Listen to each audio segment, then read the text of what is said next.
25-548, State of Ohio versus Darnell Jones.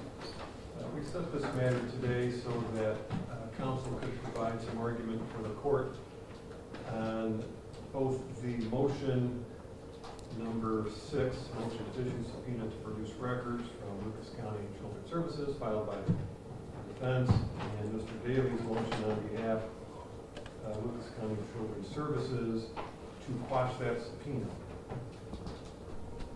I would ask Mr. Daly, since I see you rising, if there's anything you'd like to tell the court. Yes, Your Honor. May we briefly approach the bench and put something on the record at the bench?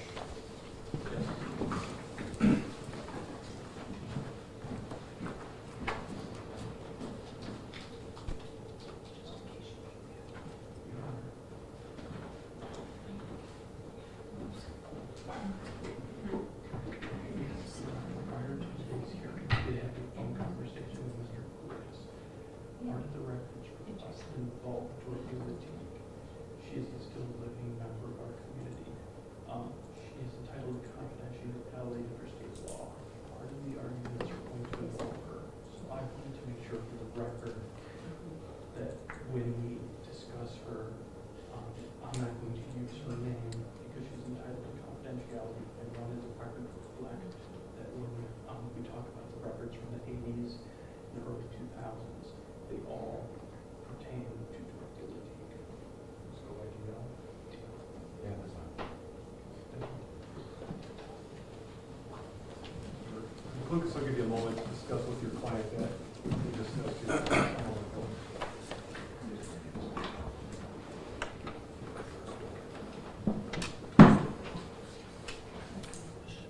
Well, I appreciate that, but I gotta work with what I got.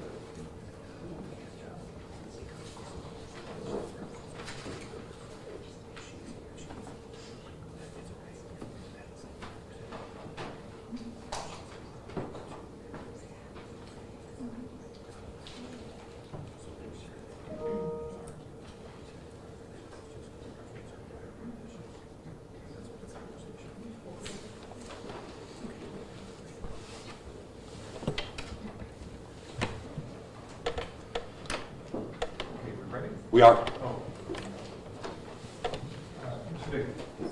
Thank you, Your Honor.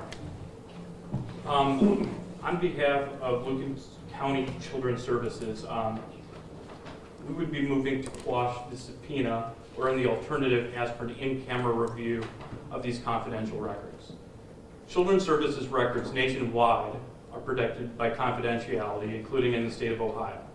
These confidentiality protections have been recognized by courts across the country, including the U.S. Supreme Court. Should confidentiality not exist in cases such as this, children would be put in harm's way because people simply would not report.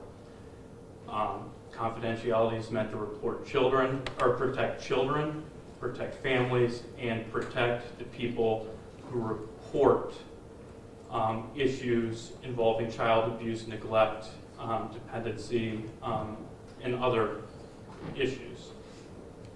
Because of this, the U.S. Supreme Court in Pennsylvania versus Ritchie issued an opinion that addresses this very issue. In that opinion, the Supreme Court held, and I'll just read portions of it, that the Pennsylvania Supreme Court also held the defense counsel must be allowed to examine all of the confidential information, both relevant and irrelevant, and present arguments in favor of disclosure. The court apparently concluded that whenever a defendant alleges that protected evidence might be material, the appropriate method of assessing the claim is to grant full access to the disputed information regardless of the state's interest in confidentiality. We cannot agree.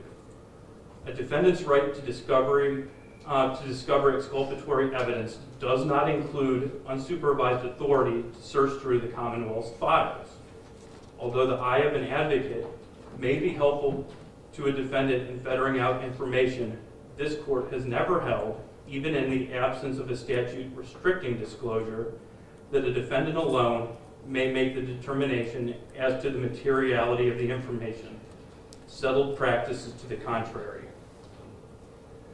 A little later, the Supreme Court said defense counsel has no constitutional right to conduct his own search of the state's files to argue relevance. We find that Ritchie's interests, as well as that of the Commonwealth, in ensuring a fair trial can be protected by fully requiring that the CYS files be submitted only to the trial court for an in-camera review. Although this rule denies Ritchie the benefits of an advocate's eye, we note that the trial court's discretion is not unbounded. If a defendant is aware of specific information contained in the file, e.g. the medical report, he is free to request it directly from the court and argue in favor of its materiality. Moreover, the duty to disclose is ongoing. Information that may be deemed immaterial upon original examination may become important as the proceedings progress, and the court would be obliged to release information material to the fairness of the trial. To allow full disclosure to defense counsel in this type of case would sacrifice unnecessarily the Commonwealth's compelling interest in protecting child abuse information.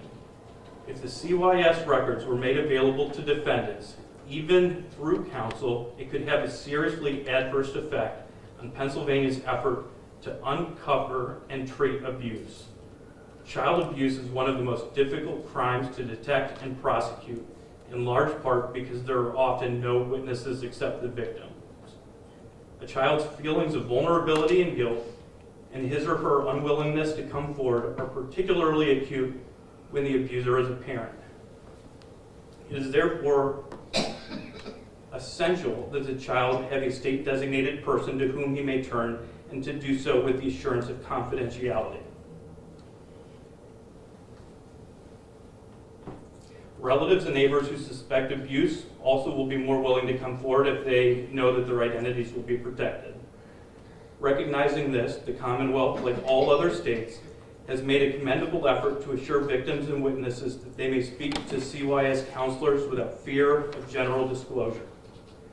The Commonwealth's purpose would be frustrated if the confidential material had to be disclosed upon the demand of a defendant charged with criminal child abuse, simply because a trial court may not recognize exculpatory evidence. Neither precedent nor common sense requires such a result. So the Supreme Court of the United States has said that an in-camera review is what is appropriate in this situation, and that it is incumbent on the defense to inform the court of what may be material because of the interest in confidentiality. Lucas County Children's Services would certainly have no objection were this court to allow the defense to have an ex parte hearing with the court to inform the court of what they believe they need from the records, and to have the court determine what is relevant and material to this case, whether it be for the trial or for any mitigation should it get to a sentencing phase. In a third district case, State versus Salyers, this is 2020 Ohio 147. I'm going to quote parts of paragraphs 47 through 50. The court said, in cases involving a request for children's services record, Criminal Rule 16 requirements are subject to the confidentiality that attaches to such records under RC 2151.421 and 5153.17. Yet a defendant's due process right to a fair trial entitles him to an in-camera inspection by the trial court of confidential children's services records to assess whether they contain evidence that is material to the defendant's guilt. A defendant's right to discover exculpatory evidence does not, however, include unsupervised authority to review such records or to have his counsel review such records to make the determination as to the materiality of such information. The proper procedure for determining whether the trial court, after its in-camera inspection, should release those records to a defendant requires the trial court to determine, 1, whether the records are necessary and relevant to the pending action. 2, whether good cause has been shown by the person seeking disclosure. And 3, whether their admission outweighs the confidentiality considerations. And those 3 factors came from a case from the 6th District. The court went on to say that discovery and evidentiary issues are at the sound discretion of the trial court and will not be reversed absent an abuse of discretion. Case law on this is very clear, and in fact, Lucas County Children's Services would note that the defense's motion even stated that an in-camera review is what's appropriate here. However, they just want access to make the determination themselves. The overwhelming public policy interest, as recognized by the U.S. Supreme Court, entitles the Lucas County Children's Services to turn these records over to the court to make the determination. And once again, Lucas County Children's Services would have no objection to the defense having an ex parte hearing with this court, and even ongoing ex parte hearings should they discover a need to look through the records for other materials. However, that's something that should be left to the court and not to defense counsel, because these records, there are approximately 2,100 pages, a little bit short, in paper records. And earlier this week, it was discovered that there was a large amount of microfiche dealing with an individual, DL. Those records are from when DL was a child in the mid-'80s through when they were a young parent in the early 2000s. Lucas County Children's Services struggles to see how those would be particularly relevant in this case. However, that is not for us to decide. We believe that is for the court to decide. In anticipation of today's hearing, Lucas County Children's Services has started compiling all of these records and going through the redaction process. It's my understanding that we are producing a clean copy, completely unredacted, as well as a redacted copy that provides what was redacted and why Children's Services believes that information necessarily has to be redacted because of the confidentiality statutes. We would ask that both of those sets be turned over to the court. The court does its own in-camera review, and then any records the court deems relevant and material to this case be allowed to be provided to the parties, because those records would certainly be available to the state of Ohio as well as to the defense. Is the state asking for that, or is Children's Services asking for those records after the in-camera review to be marked attorney's eyes only? Yes, Your Honor. We would ask that those be attorney's eyes only. We would ask that no copies be made. Obviously, we understand that given the nature of this case, they have to be shared with experts, and that's certainly permissible under the rules, but other than counsel and experts associated with the case, we would ask that they not be disclosed further than that. Even to the defendant? We would ask that certainly no copies be provided to the defendant. If the information is relevant to the case and is part of trial strategy, of course the defense has to discuss trial strategy with their client. But to do so, Lucas County Children's Services doesn't believe the defendant himself needs access to the records to have those conversations. Anything else that you can interrupt you? Nothing, Your Honor. Thanks, Judge. I'm going to start, at least at the very beginning here, with something easy and with which we would agree with CSB. Those records that Mr. Daly just referenced towards the end of his argument addressing DL that date back to the 80s, maybe only as recently as 2000, for those records, we are fine with an in-camera inspection. So that part's taken care of, that's easy. We certainly do acknowledge the confidentiality statutes in play here, both through the Ohio Revised Code and the Ohio Administrative Code, and the public policy reasons backing those statutes. But I think both parties, the CSB and the defense, also acknowledge that there are certain situations in which that confidentiality has to give way, and that this case, we believe, is one of them. To begin with, we think that this is a Brady issue because materiality for Brady is defined as relevant to guilt or innocence or punishment, and we think that the records contain all three. I do want to say, for the court's edification, that this is not a fishing expedition. We have a good faith basis to request these records. Our first phase and second phase investigations are well underway, and it was a byproduct of those investigations that produced the motion. So that was the first thing. There are a couple of other things with which we agree with CSB. Any sort of disclosure, no matter how it would come about, we are fine. The defense is fine with a protective order of some sort. None of the lawyers representing Mr. Jones are in the habit of leaving discovery at the jail. Okay, I'm not, Ms. Baronis isn't, Ms. Eisenberg's not here, but she's not either. So there isn't going to be any records left at the jail. No discovery of any sort is going to be left at the jail. And so if there's a disclosure that says counsel and defense team only, that's fine with us, because those are the only people that we're going to see it anyways.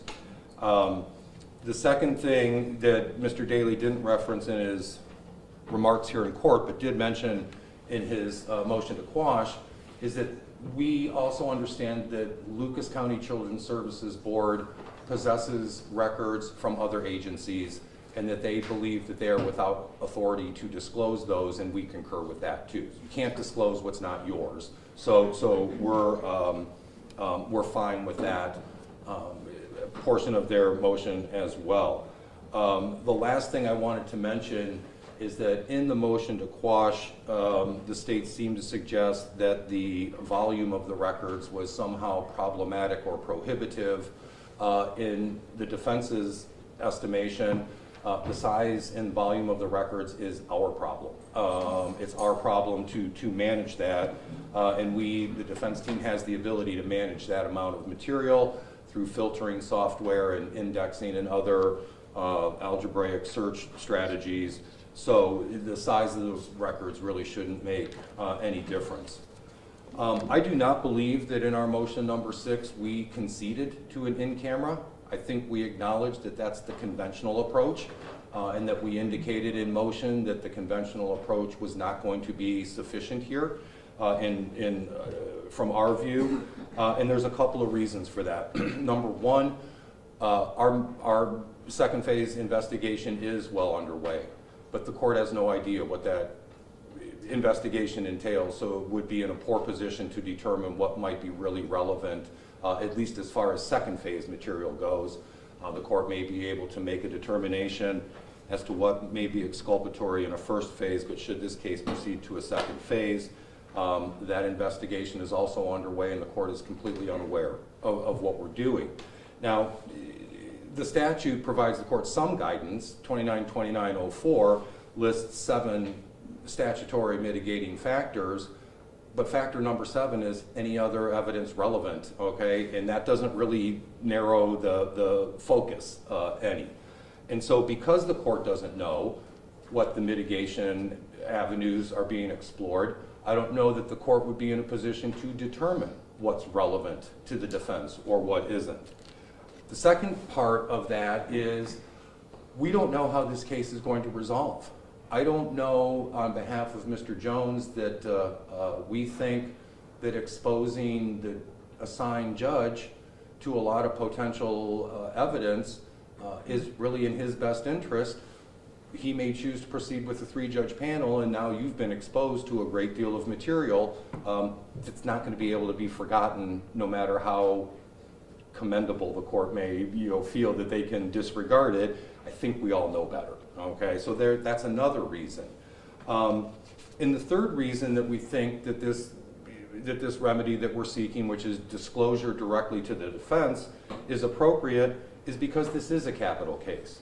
Okay, and there's two components to that. Number one, this is very, very rare. We don't have a lot of capital cases, so the idea that granting the relief that we're requesting is going to open the floodgates for, you know, eliminating the in-camera inspection simply is not borne out by the numbers. Okay, there's just not a lot of cases like this. And that segues into the second reason, which is it is a capital case. And death is different as a penalty.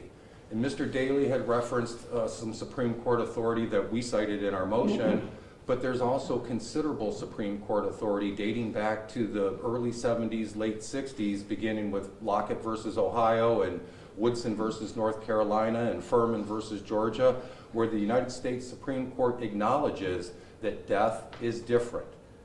And the capital defendant is entitled to more process than what may be due a non-capital defendant. And the Supreme Court just last term, from a case out of Oklahoma, just reaffirmed that when they vacated a death conviction and a death sentence and remanded the case back to Oklahoma to the state court. And they said, once again, death is different. And the capital defendant is entitled to more process than the non-capital defendant. So I think the likelihood of exposing the court to evidence that we would prefer that the court not be exposed to, and the fact that this is a capital case and death is different, and Mr. Jones is entitled to more process than the non-capital defendant, that those provide adequate reasons for the court simply to order disclosure straight to the defense as we requested in our motion. Thank you. Would either side like to address Criminal Rule 17C? There's the Potts cases you're, I'm sure, familiar with, where there was a request to quash a subpoena that the Potts court adapted the U.S. Supreme Court's Nixon test. It seems as if both sides are stipulating or agreeing that really we're beyond that. The four-part showing of the documents are evidentiary and relevant, they're not otherwise procurable, you can't prepare for trial or mitigation without them, and you're not making efficient expedition. I didn't hear any argument that, Mr. Daly, you were suggesting that the request for those documents violates any of those four conditions. Is that fair to say?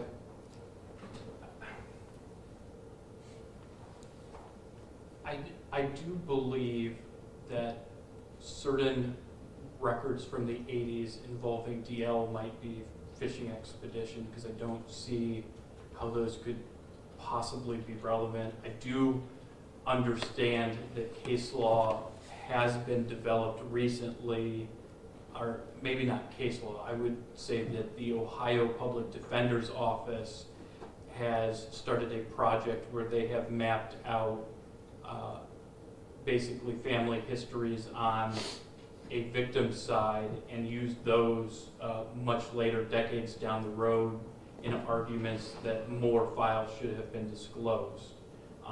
So I want to be very transparent about that and say that there have been arguments made for disclosure of unrelated familial records, but I would say that the records of a non-related individual that are at least 3, possibly 4 decades predating this case could not be relevant. So I would say that those records would be a fishing expedition. However, outside of that, I would concur that we haven't made an argument that those 4 haven't been met otherwise. You want to address that? Sure, Judge. I guess what I would say in response to the state's argument is, I guess on the one hand, we wouldn't ask for them if we didn't have a good faith reason to believe that they could contain relevant information that would be germane to the defense. We do acknowledge the timeliness component. These records are now, 45 years old, some of them, which is why we started our remarks this afternoon by saying that set of records can be submitted to the court for in-camera review, but we are not getting off our request for those records. So I think that given what we've discovered up to this point, I think, and again, you know, noting that this is a capital prosecution, I think we've gotten over the hump to at least get them to be disclosed and reviewed by the court. I'm kind of in concurrence with the court. I didn't see anything in the motion or hear anything from Mr. Daly that says our primary request has failed to meet any of those four. I think we all acknowledge that there is a high likelihood of useful information, useful to Mr. Jones in building his defense. To address, Mr. Klukas, your concern or your argument that these matters should go directly to you, we already have Rule 16, which we have some case law that says that a judge to whom the case is assigned perhaps should have another judge make determinations on relevancy of documents, like for instance, CSB documents in your request. And I'm wondering whether having another judge either on this bench or a visiting judge with the right kind of experience, et cetera, review, number one, review the 2,200 pages of documents, whatever microfiches are on it. Number two, conduct any in-camera ex parte hearing on the kinds of purposes that might not be otherwise apparent for which you're seeking these records could be made on the record, and that judge could then make the decision with having been educated by the defense on what they're looking for and what would help, whether it's 29, 2904, the catch-all, or in some other part of maybe even defense of any of the underlying charges. Could that be a middle ground? Without waiving our initial request, which is we want them, okay? That could be a middle ground. I guess the only thing that I would say in opposition to that is that it would take additional time to get somebody in, to get them reviewed. Apparently there's quite a few pages of records for us to come and so I guess my point is we're not going to have access to those records to use, whether it be for first or second phase, for quite some time if the court opts to bring in an indifferent, objective, uninvolved judge. If that's the way the court rules, that's the way the court rules. I would be forced to concede that there is something to that being a middle ground. But I don't want to be misunderstood. We're going to stand on our original request. Your position is very clear. Yep. You want We do. the records without any, without me or any other judge looking at them. You want them directly from CSB to the defense. That's correct. I Yep. appreciate your position. Yep. And if there is this volume of 2,100 pages plus microfiche records going back to the 1980s, I also don't want you to overestimate this court's ability to do any more quickly that which, with a full docket, perhaps a retired visiting judge with no docket. In other words, perhaps that could be done more quickly by another judge. I guess I didn't really consider the remainder of the court's docket. You know, we're here. I'm going to stand on my earlier remarks. Here's the thing. I guess this is what is important. It seems to me that all of the case law indicates that this is an exercise in your discretion. And because it's an exercise in your discretion, we know it's going to be difficult to undo down the road should that opportunity present itself. So when I consider the amount of the records and this court's docket and its other responsibilities, perhaps our argument regarding delay may not be quite as well taken as what I may have thought initially, although I still think it would produce some delay. And I think that's my last word on it. Yeah. Mr. Daly? Thank you, Your Honor. Lucas County Children's Services would not have any objection should this court decide to appoint another sitting judge or a retired judge were that to be the route the court takes. I would just make two quick, I guess, rebuttal arguments.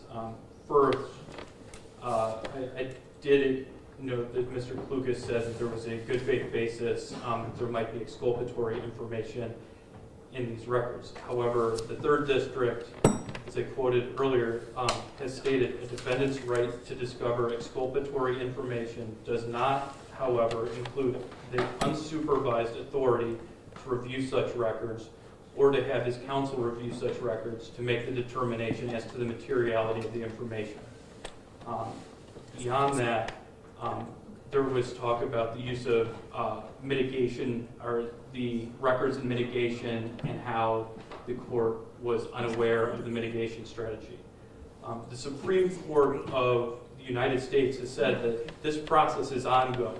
So should the mitigation strategy change, should there be any alteration, should there be anything that were to occur, the court would still be under an obligation to go through those records at the defense's request to pull out the information that they're seeking, should it be there. So I think that the need for defense counsel to review the records themselves would be substantially reduced, if not completely eliminated, by that ongoing duty of the court to supplement what it provides to the defense, or I guess to the parties. That would be a duty on behalf of the defense to notify the court of an additional strategy of mitigation or strategy of defense of the underlying charges. Correct. A duty on the a duty on the defense to provide that information to the court, and then a duty on the court to release such information should it be in the records. A couple of just housekeeping matters. The 2,100 pages of records, they're nearly all redacted. They will be redacted by the end of the week. The microfiche have not been started yet. We anticipate it will take a week or two. However, we are beginning that process, and we are moving along as fast as we can. May I ask, not only for my application, but the defense's as well, you're indicating that you are preparing both a redacted set and an unredacted set. Can you tell me what criteria you're using to create your redactions? The Ohio Administrative Code sets out certain information that is confidential under state law, under the statutes that I've cited, as well as others, and the Ohio Administrative Code is what we have used to make those redactions. And I believe, if I'm not mistaken, that the redactions will include a page that lists why we have redacted certain information. But that is in addition to a clean copy with no redactions. Okay. Did you want to address that? I did. We don't want redacted copies. Let me just give the court like a brief hypothetical here, in the capital defense world. If there was a referral, perhaps one of the things that are being redacted are referral sources, okay? And let's say there was a referral for matters that were of a concern to this particular person, addressing Mr. Jones and his siblings, okay? That person who made that referral, okay, they didn't make the referral for no reason. Okay, they've observed something, they know something, and that's something that they have observed or something that they know may be useful to a potential mitigation presentation. Okay, we would want to talk to that person if they're willing to talk to us. And that's why we don't want things redacted. What you're doing with the redaction is eliminating identification of potential witnesses. That's what you're doing with the redaction. So we do not want redacted records. Your Honor, I would just state for the court that that would be the whole purpose of providing both a redacted and an unredacted copy, so the court could be free to reject any suggested redactions based on the Ohio Administrative Code's list of what's confidential. Clearly, as Mr. Klukas said, this is just an example. This is not based on anything in the records. You say a next door neighbor had called in. Well, if that's relevant to the defense, the court would clearly be able to reject a suggested redaction because that would be relevant. It would just be us saying, here is why we would normally redact records. Here's a clean copy, here's a redacted copy. You know, the judge is the gatekeeper. Feel free to determine materiality and relevance as you see fit. Either side want to be heard on any other matter regarding these defense motion 6 or motion to quash? Not from the defense, thank you.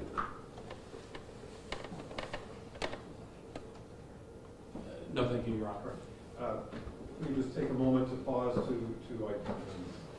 the record reflect that Mr. Jones is present today with two of his attorneys. As we discussed on Monday, I believe Ms. Eisenberg had a previous commitment, is not able to be here, but Ms. Baronis and Mr. Klukas are here, and that was with your consent, correct, Mr. Jones? Yes. Okay, how are you doing today? Better. You were better on Monday, you're better than you were even on Monday, is that correct? Yeah, I ain't feeling no pain. So, You're not feeling any pain now? I'm glad to hear it. Same medications, different medications? it's the same. All right. Helping? Yes and no. Still able to communicate freely with your attorneys? Yes. Okay.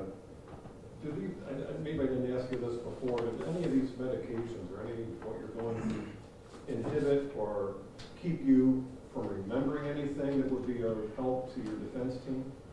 In other words, has your memory been affected at all? Not that I know of. Okay. I'd also note that we have members of the press present today.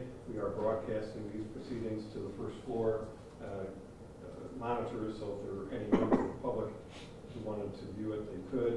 We have ample room in the gallery. I do see that we have some folks sitting in a couple of different rows in the gallery, but we have lots of room. I see that Ms. Liptak's here. Ms. Kira is for the record, the victim representative present today. Yes, Judge. Would she please wave to me? Thank you. I was going to discuss with counsel a scheduling of another status pretrial, but I was led to believe from our meeting Monday that there would be motions filed in the very near future. Will there be requests for hearing with one or more of those motions? There will. All right, so perhaps we can use the next hearing, which I'll set after I get all of the responsive briefs in, as both a hearing on whatever motions may be filed and a sort of status update as to where the case is. I'll do that through a written order, and most practically, I will have Pam contact you to make sure that your calendars can accommodate before I just set something willy-nilly. All right. Thank you, counsel. I'm going to take this all under advisement, and if there are any other citations to authority you'd like the court to consider, I ask you to get them to me by tomorrow, and I'll consider the matter decisional at that time. Okay? Thank you, Judge. Thank you, everybody. We'll adjourn this matter for today. Oh, I'm sorry. One more thing. Yeah. You did mention the time waiver. So, this is what I was going to say. Motion 6 is decisional. It's pending. It tolls. There are, I think I stopped by and indicated to the court that we were close enough to filing additional motions that I had actually observed words on paper. So there are going to be motions filed Friday or Monday. Time is told. Enough of the record, so we're fine. Thank you. Thank you. All rise. Court's adjourned. Let me see what I can do on Friday.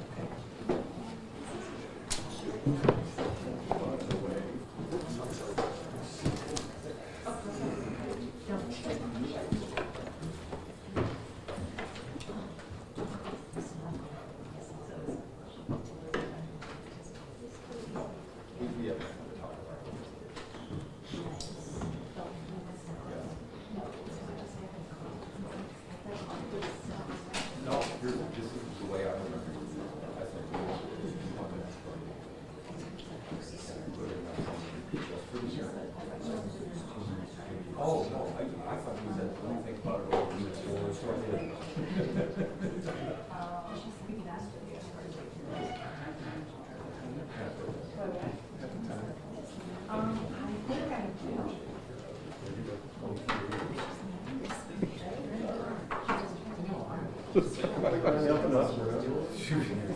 Football pool? Flowers for, Okay. I would not suspect something like that was something untoward.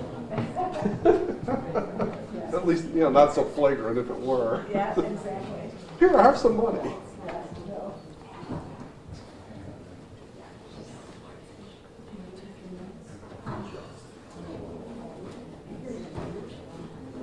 That's stuff will go.